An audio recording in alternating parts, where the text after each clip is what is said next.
Makalipas ang ilang sandali, ginamit ni Alice ang kanyang magic para pagalingin ang mga sugat ni Arthur, at ganoon din ang ginawa niya kay Elijah, sinisiguradong pareho silang ganap na naka-recover. Ngayon, habang inaasikaso niya ang kanyang mga sugat, hindi maiwasan ni Elijah na mamangha kung gaano kalakas si Alice bilang isang emitter. Naiisip din niya ang katotohanan na si Reynolds ay isang A-ranked adventurer at dating leader ng Twin Horns. Napansin ni Arthur ang pagbabago sa kanyang ekspresyon at tinanong siya kung anong problema, pero nilinaw ni Elijah na ngayon niya lang tunay na naiintindihan ang parte kung bakit siya ganoon kalakas dahil mayroon siyang napakagaling na pares ng magulang. Napangiti si Arthur sa komentong iyon, at parehong sumang-ayon sa kanya sina Eleanor at siya. Kaya napatawa si Elijah at inamin na medyo naiinggit siya.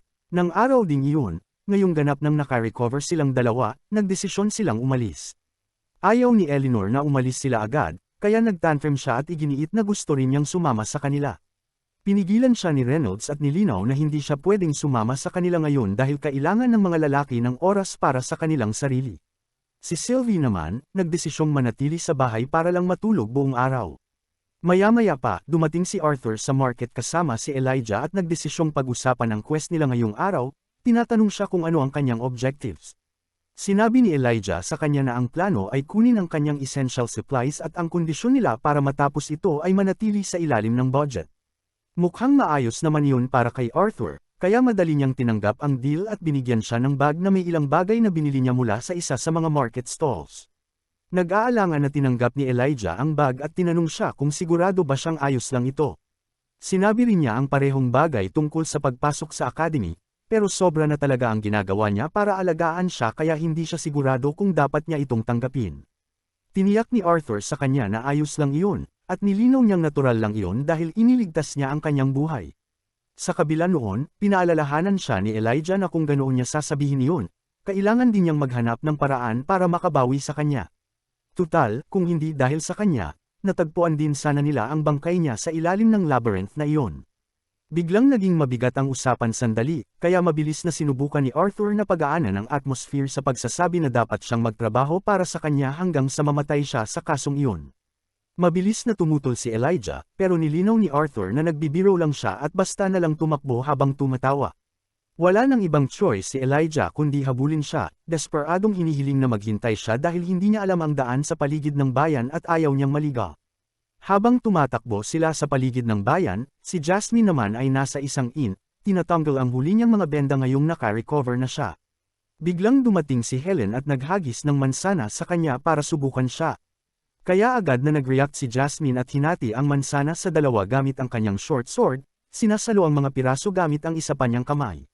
Dahil dito, nakumpirma ni Helen na magaling na ang kanyang mga sugat, na talagang ikinatuwa niya. Humingi ng paumanhin si Jasmine, pero mabilis siyang pinagalitan ni Helen dahil doon, kaya sa halip ay nagpasalamat siya sa paghihintay hanggang sa gumaling siya.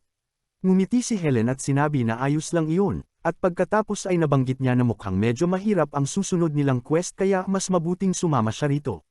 Nanatiling tahimik si Jasmine sandali, pero nilinaw ni Helen na kung may gusto siyang sabihin, kailangan niyang sabihin yun ngayon. Medyo nagulat si Jasmine na ganoon pala siya kadaling basahin, pero nagdesisyon siyang maging tapat at tinanong siya kung pwede silang maghintay muna bago umalis dahil may gusto pa siyang gawin. Walang pagdududang pumayag si Helen, sinasabing matagal na silang magkasama sa isang party kaya obvious na sa kanya kung ano ang iniisip ng cute niyang surrogate sister. Makalipas ang ilang sandali, marami ng essential supply si Elijah, pero sa dami ng mga kaong hawak niya ay hindi na niya makita ang nasa harapan niya, hindi pinansin ni Arthur kung gaano siya nahihirapan at iniisip kung saan sila susunod na pupunta. Habang plano pang kumuha ng mas importanteng supplies, sinubukan ni Elijah na sabihin sa kanya na sapat na ito, pero imbes na huminto, nagdesisyon si Arthur na hayaan muna siyang magpahinga. Pareho silang umupo sa malapit na mesa para uminom ng kung ano. Kaya sa wakas ay nakahinga si Elijah at sinabing pakiramdam niya ay buhay siyang muli. Malinaw na naaaliw si Arthur dito, kaya sinabi niyang huwag naman siyang mag-exaggerate, pero nakasimangot na sinabi ni Elijah na baka dapat siya naman ang magbuhat ng ilan sa mga gamit na ito kung ganoon.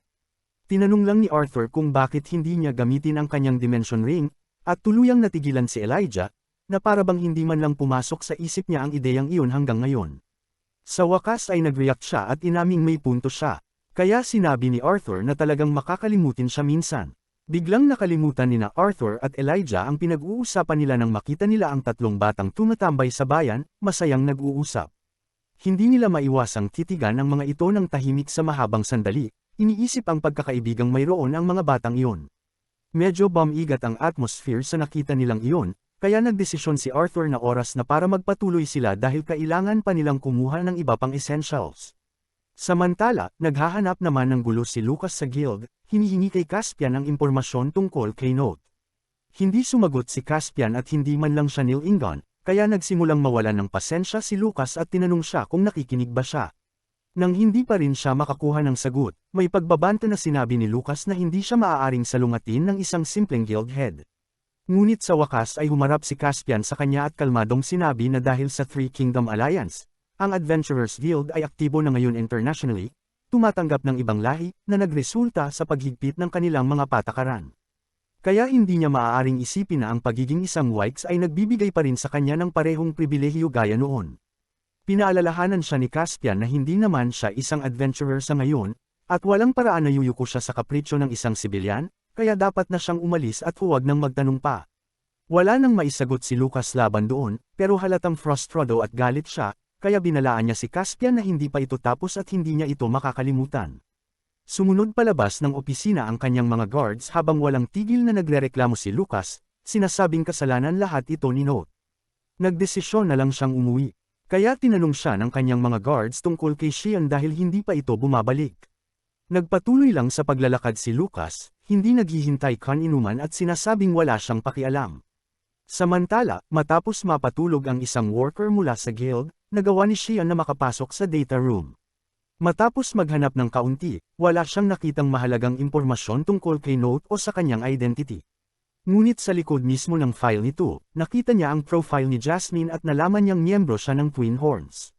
Kinagabihan, nakauwi na si Arthur at ngayon ay nakaupo siya sa kanyang kwarto habang nakatitig sa isang maliit na kahon habang iniisip kung ano ang gagawin. Lumapit si Sylvie sa kanya para tanungin kung ano iyon, pero alam na niya kung ano talaga ang pakay nito kaya nilinaw niyang hindi iyon pagkain.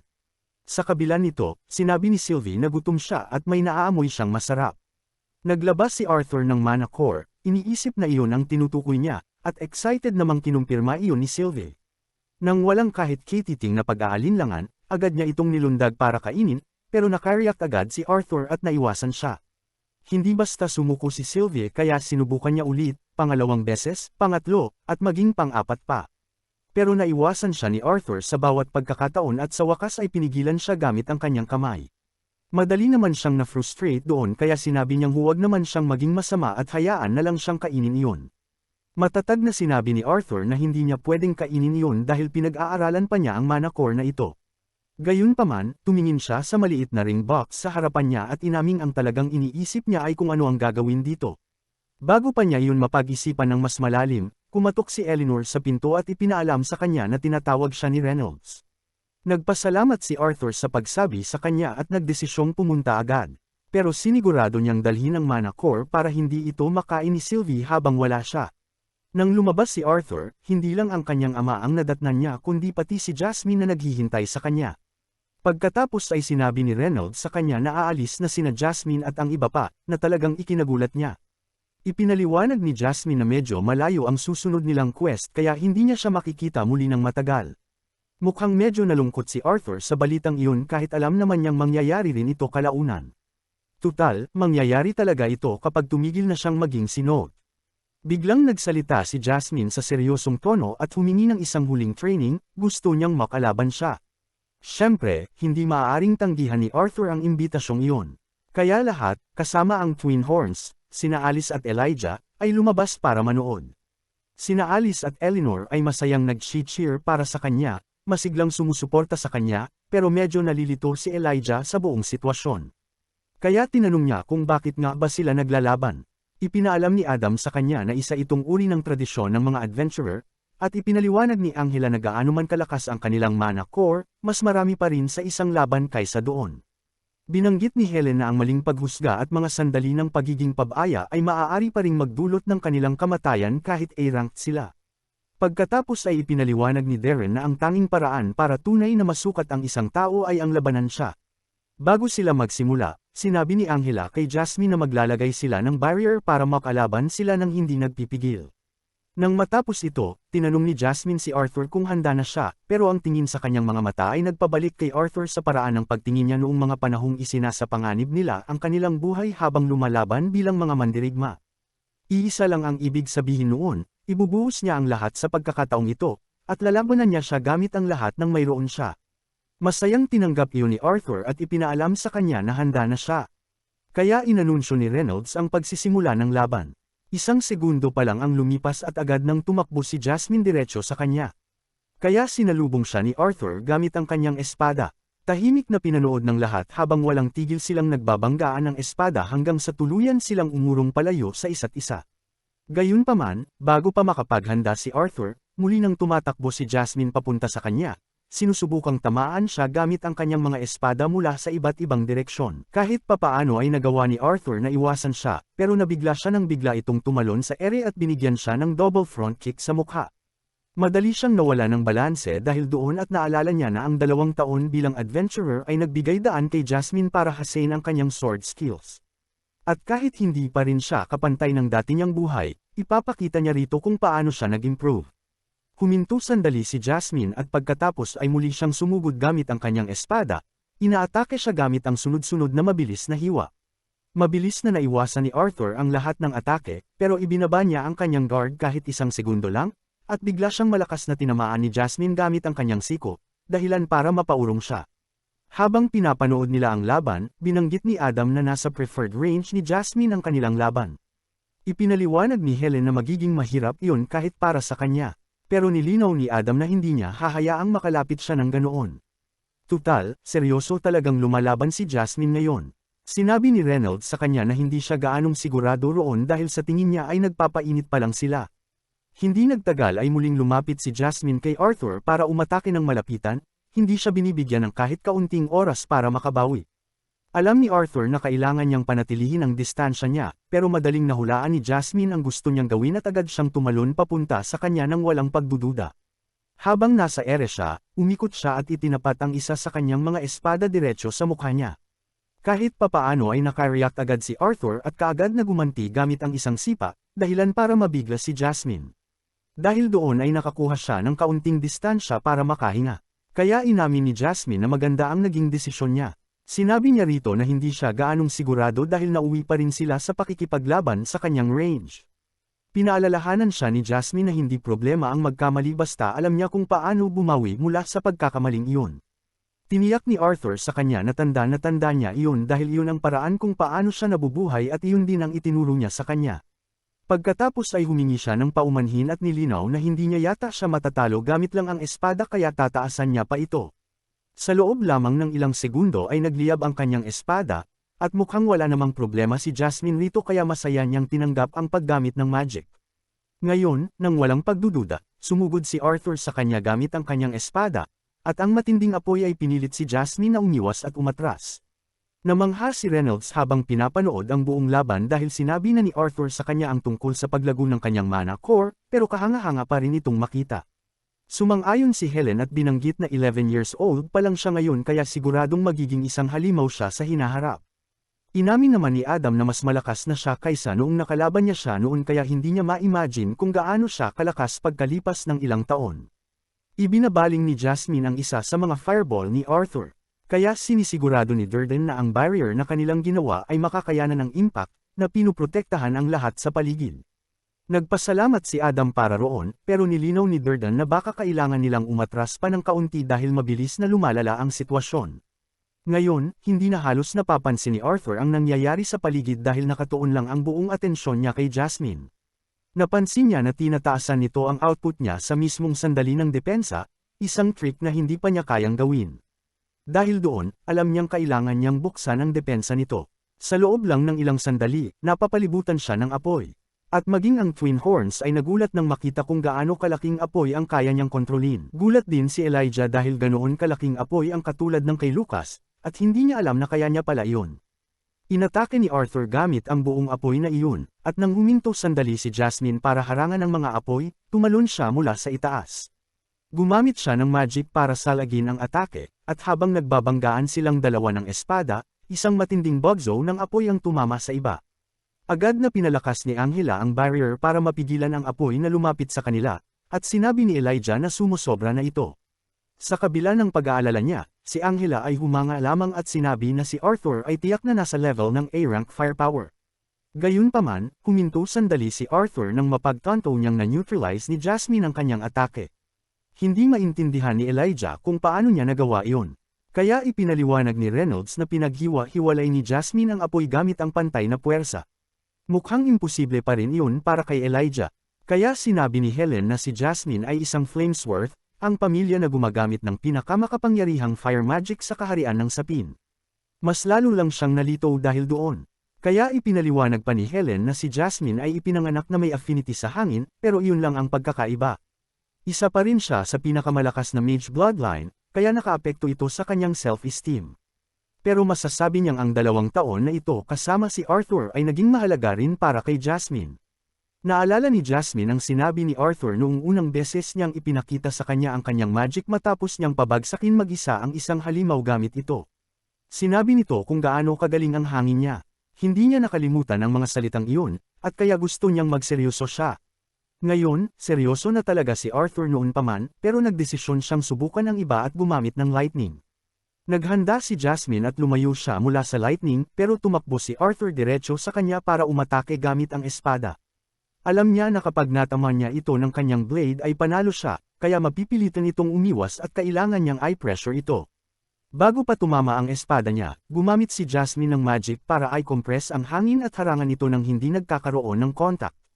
Pagkatapos ay ginamit niya ang kanyang kamay para ibaba ang espada ni Arthur at sinabihan siyang huwag ulitin ang parehong tactics.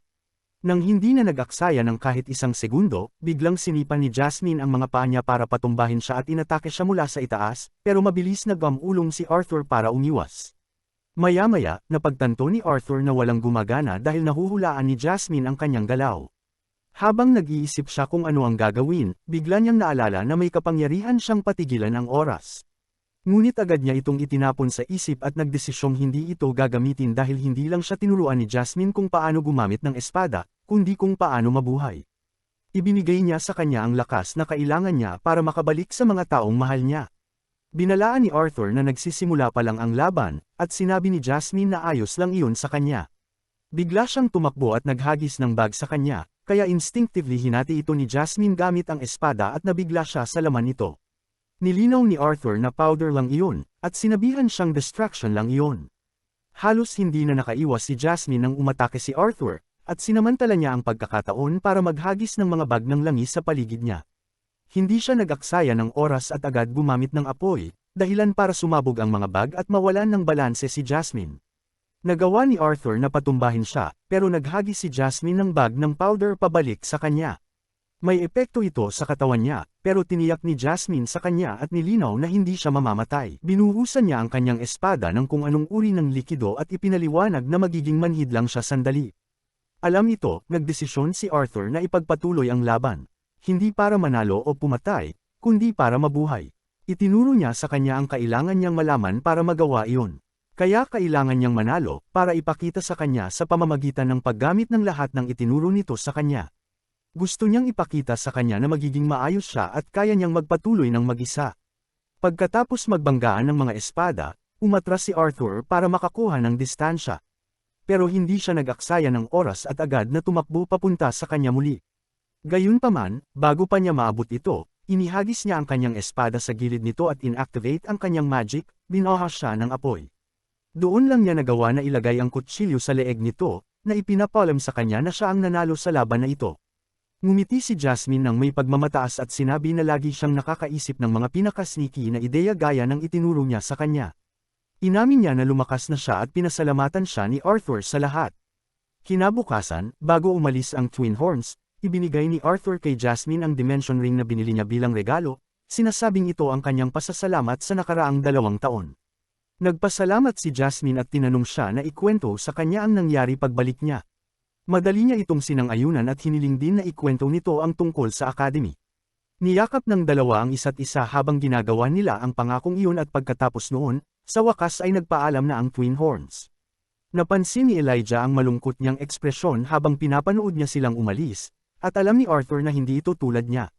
Nakikita niya sila at nakikita niyang naipo-project niya ang sarili niyang mga hiling, at hindi niya maiwasang magtaka kung ano sana ang nangyari kung hindi tumakbo si Lucas noon, at kung mas naging mapagpatawad siya. Natagpuan niya ang sarili na nagtatanong ng mga parehong klase ng tanong, pero sa huli ay iisa lang ang sagot. Tinanong ni Arthur si Elijah kung sa tingin ba niya ay maaari silang maging tulad ng Twin Horns, pero sinabi lang ni Elijah sa kanya na huli na ang lahat ngayon. Alam na iyon ni Arthur, pero nagdulot pa rin ito ng kaunting kalungkutan sa kanya. Salamat sa panunood. Kung gusto nyo pa ng ganitong content, comment nyo lang, like and subscribe na din kayo mga lods.